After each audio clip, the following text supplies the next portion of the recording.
పాము కాకి. ఒకప్పుడు ఒక అడవిలో పెద్ద చెట్టు ఉండేది. ఆ చెట్టుపై ఒక కాకి తన గూడు కట్టుకొని జీవించేది. ఎంతో ప్రేమతో గుడ్లు పెట్టి వాటి నుంచి పిల్లలు పుడతాయని ఆశగా ఎదురు చూసేది. అయితే అదే చెట్టు కింద ఒక దుష్ట పాము నివసించేది. కాకి గుడ్లు పెట్టిన ప్రతిసారి అది ఆహారం కోసం బయటకు వెళ్ళిన సమయంలో పాము చెట్టు పైకెక్కి గుడ్లను తినేసేది.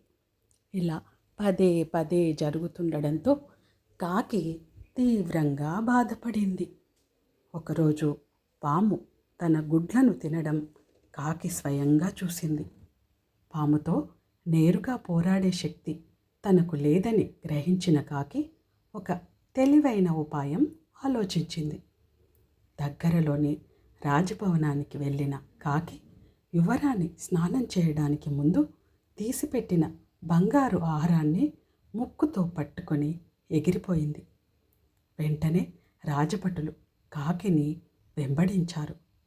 కాకి ఆ హారాన్ని పాము పుట్టలో పడేసింది.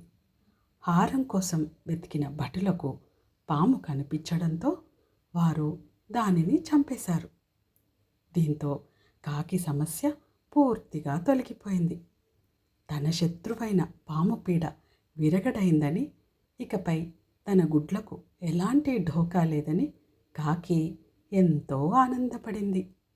ఆ రోజు నుండి కాకి ప్రశాంతంగా గుడ్లు పెట్టి పిల్లలను చేసుకొని సంతోషంగా జీవించింది. ఇదండి కథ. అపాయంలో ఉన్నప్పుడు ఉపాయం ఉపయోగించడం ఉత్తమం.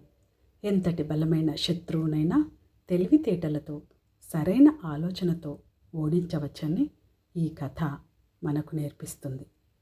పిల్లల్లో ఆలోచన శక్తి, ధైర్యము, సమస్యలను పరిష్కరించే నైపుణ్యాన్ని పెంపొందించడంలో ఇలాంటి నీతి కథలు ఎంతో ఉపయోగపడతాయి.